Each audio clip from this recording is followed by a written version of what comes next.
A very important question regarding Krishna Janmashtami. Namaste ji. I had a doubt. In North India, we celebrate Krishna Janmashtami by hanging matka on top and then we break it. I always felt it's disrespect towards Sri Krishna ji, like we are labeling him as chore or robber. After this, they tell stories like Sri Krishna stole the clothes of female taking bath in the river and made them join hands, like female begging for please give me back my clothes, etc. This is also, I feel, like an insult to Sri Krishna. Please shed some light on this topic. Om. Thanks for this question. Yeah, in my channel I have made several videos regarding Sri Krishna and Bhagavad Gita. You can go through my playlist Bhagavad Gita as well as the playlist Sri Krishna. Yeah, you are absolutely right. This story of Sri Krishna stealing the clothes of women who are taking bath in the river does not come in the Mahabharata. These stories comes in the Puranas. I think Brahma Vaivarta Purana or Srimad Bhagavatam, these kind of Puranic stories, Purans, we have this kind of stories which are against, I would say, when we read Mahabharata, the character of Sri Krishna is a gentleman. Sri Krishna was a tapasvi, Sri Krishna was a great yogeshwar, Sri Krishna was a Ved Vidwan, Sri Krishna was equivalent to a rishi. And when you read Brahma Vaivarta Purana or Bhagavatam or other Puranas, we can see Sri Krishna as like a robber, Makanchor, stealing the butter from people and then taking away the clothes of the ladies, etc., which are totally opposite. And these stories are spoiling our Sanatan Dharma and also insulting a great tapasvi Sri Krishna Maharaj. So we must not believe in these stories. In fact, I was reading this shloka, a very beautiful shloka from Srimad Bhagavad Gita, which I'll explain to you shortly. But before that, what should we do from the eyes of Sanatan Dharma? What should we do on this day of Krishna Janmashtami? I would suggest that on the day of Krishna Janmashtami, we must, of course, every day we must do Agnihotra morning and evening. And also, Sri Krishna Maharaj, all along his life, he did yajna.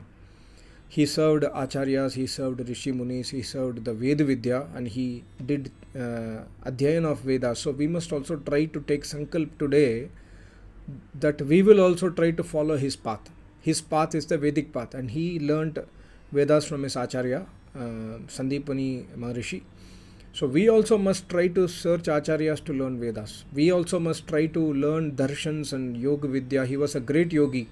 He was practicer of Ashtanga Yoga Vidya. In fact, Mahabharata, there is in one chapter it comes that Sri Krishna used to wake up at 12 o'clock in midnight every day.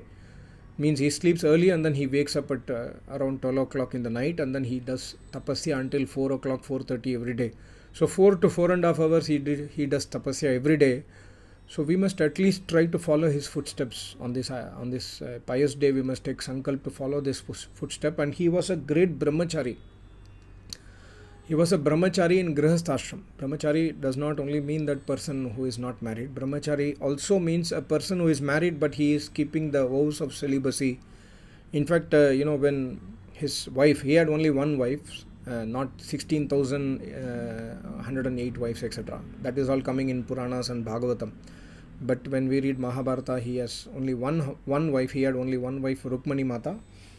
And when she asks that, I need a baby, so Sri Krishna says to her that, okay, let's go and do tapasya.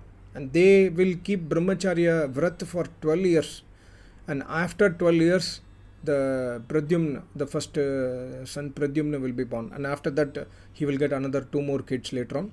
So Sri Krishna had 3 children and 1 wife. So that we must understand. We must try to respect great dignitary like Sri Krishna with facts instead of, doing this, believing in this kind of stories. This is point number 1. And you see in Bhagavad Gita, 18th chapter, 69th shloka, he says, Nacha tasman manusheshu kaschin me priyakrittamaha bhavita nacha me tasmad anyaha priyataro bhuvi. Is Prithvi, Bhuvi means this is Prithvi me, in this world. Sri Krishna says, who is priya to him? Who is that person who is so much priya to Sri Krishna Maharaj? He says, Manusheshu, in the Manushya, Tasmad. My Acharya writes Tasmat means उस पुरुष से बढ़कर, अर्थात जो पुरुष मेरे इस वैदिक उपदेश का प्रचार करेगा. The person who does the prachar of Vedic Upadesh of Vyas Muni and Sri Krishna etc. Vedic Upadesh of Rishi Munis, Vedic Upadesh of Ved Vidya. A person who is spreading the knowledge of the Vedas is the one who is loved by Sri Krishna. And Sri Krishna says, कश्चित में प्रियकृतमः, कोई उससे बढ़कर मेरा अति प्रिय कार्य करने वाला नहीं है ना. There is no one else who is more dear to me, who is spreading the knowledge of the Vedas. So on this auspicious day, on this pious day, see, celebrating Krishna Janmashtami is not an eternal culture. Sri Krishna was born 5,400 years back, so this tradition might have started after his death, right? So, or after his birth, let's say. So it's not an eternal function, but still on this pious day, because we remember a great tapasvi like Sri Krishna, we must try to follow his words. And he says, the person who is spreading the knowledge of the Vedas, usse jada, no one else is more dear to me other than a person who is spreading the knowledge of the Vedas. He says my knowledge in the sense here the knowledge of Mahabharata, knowledge of Vyas Muni, knowledge of Sri Krishna which is written in Mahabharata, in Gita, etc. And he says, न तस्मात में प्रियतर, न उस पुरुष से बढ़कर मेरा प्रियतर. See, प्रियतर is in superlative degree, like we say good, better, best, right? So priyatar is coming in the middle, not the best. Of course, good, better, best. Best is tama. Normally we say shreshtatamam, that's the most highest.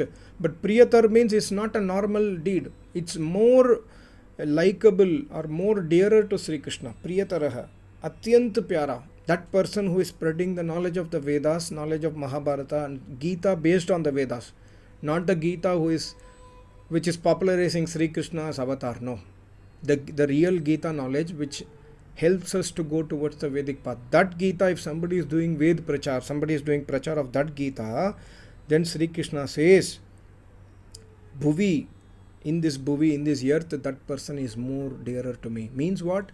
The Gita knowledge is only there in this earth. Gita knowledge is not there in other earths, because Sri Krishna took birth here. Please understand, these are very important words of rishis we must understand. Vedas knowledge emanates everywhere in this universe. Wherever there are earths, other than this earth, there would be crores of earths otherwhere, right? Their Vedic knowledge will be there, but Gita will not be there. Gita is there in this earth because Sri Krishna took birth here. So, Bhuvi, Anyah Bhavita, Anya दूसरा कोई पुरुष होएगा, means other than this person I will not consider anyone more dearer to me other than this person who is doing the prachar of the Ved Vidya, prachar of the Yoga Vidya, prachar means spreading the knowledge of the Vedas and the Mahabharata, Gita, etc. So this is what we must do on this auspicious day. We must try to see Sri Krishna is a Mukta Atma, and Mukta Atma will be in Mukti for 311 trillion years. So it's just only 5,000 years have passed from the time of death of Sri Krishna. So he is still in Mukti Avastha. He will continue to be in Mukti Avastha until for the next trillions of years, right? So Sri Krishna says, that person who is adopting the Vedas and preaching to others and spreading to others is my dear person. Other than that, I don't consider anybody as dear. So we can all pray to Sri Krishna, we can build a statue, we can do that, break that pot, matka pot, we can hear the stories from Brahma Vaivarta Purana. All those things will not consider, Sri Krishna as a Jivatma will not consider those people as dearer to him. The person who follows Vedas, preaches Vedas, preach in the sense like, my Acharya always says, you have listened something from me, try to tell to some other person who is interested. That is called as spreading the knowledge, right? Today, if you see, yesterday I was seeing a video, ISKCON guy was standing outside the railway station. He says, Sir, Bhagavad Gita Lelo, Bhagavad Gita Lelo. And he is selling Bhagavad Gita. That is not the way to spread the knowledge of the Vedas. That is not the way to spread the Bhagavad Gita knowledge. So, Bhagavad Gita Lelo, Bhagavad Gita Lelo. Kitna hai? How much? Sir, printing cost is 250 rupees. You can give me 250 or 200, whatever printing cost you can just cover, sir. See, I know I was a book printer. I had printed a lot of books. I know the cost of printing that Bhagavad Gita. It could be, let's say, 60 to 70 rupees, or let's say 80 rupees maximum. With a hardbound, it would be 90 rupees or 95 rupees maximum. So, but you say that this is 250 rupees for printing. And when I used to print 1,000 books, if I used to print 1,000 books or 2,000 books maximum. But Bhagavad Gita, they print 1 lakh copies, 2 lakh copies, 10 lakh copies. And the more the number of copies, the less is the cost of the printing. That we must understand. So, but this is a business. These people sell the books. Sir, please take this Bhagavad Gita. This will change your life. Sri Krishna is the Paramatma. Sri Krishna will be pleased by. No, Sri Krishna will not be pleased by you reading Bhagavad Gita. Sri Krishna will be pleased by, number 1, you doing everyday Agnihotra. Number 2, you doing everyday Tapasya. Number 3, you respecting and worshipping an Acharya and respecting and worshipping Paramatma. And number 5, understanding the Gita's knowledge properly based on the Vedas and spreading the knowledge of that Gita and Vedas. Then only Sri Krishna will be happy, not by merely selling the books. This has become business today. But we must understand that selling books is just to materialistic benefit for us. Spiritual benefit nobody can gain unless we follow the truth, unless we follow the brahmacharya, unless we follow the tapasya, unless we worship Paramatma and worship Acharya. Worship Acharya means what? Respecting Acharya and serving Acharya. The Acharya who is alive. Any Acharya who has left his body, we cannot serve him because he is not in the body. The only way we can serve him is to adopt his knowledge. That's it. Sri Krishna has left his body, we cannot serve Sri Krishna. The only way we can serve Sri Krishna is to adopt the knowledge of the Vedas in our life and spread the knowledge to all the other people. Then Sri Krishna says, Na tasmat me priyatarha bhuvi anyah bhavita. There is no other person who is more dearer to me than this person who is doing this kind of job. That we must understand. So on this day of Janmashtami, this is what we must try to understand and spread the knowledge of the Vedas and knowledge of the Gita based on the Vedas. Thank you so much. Namaste. Om.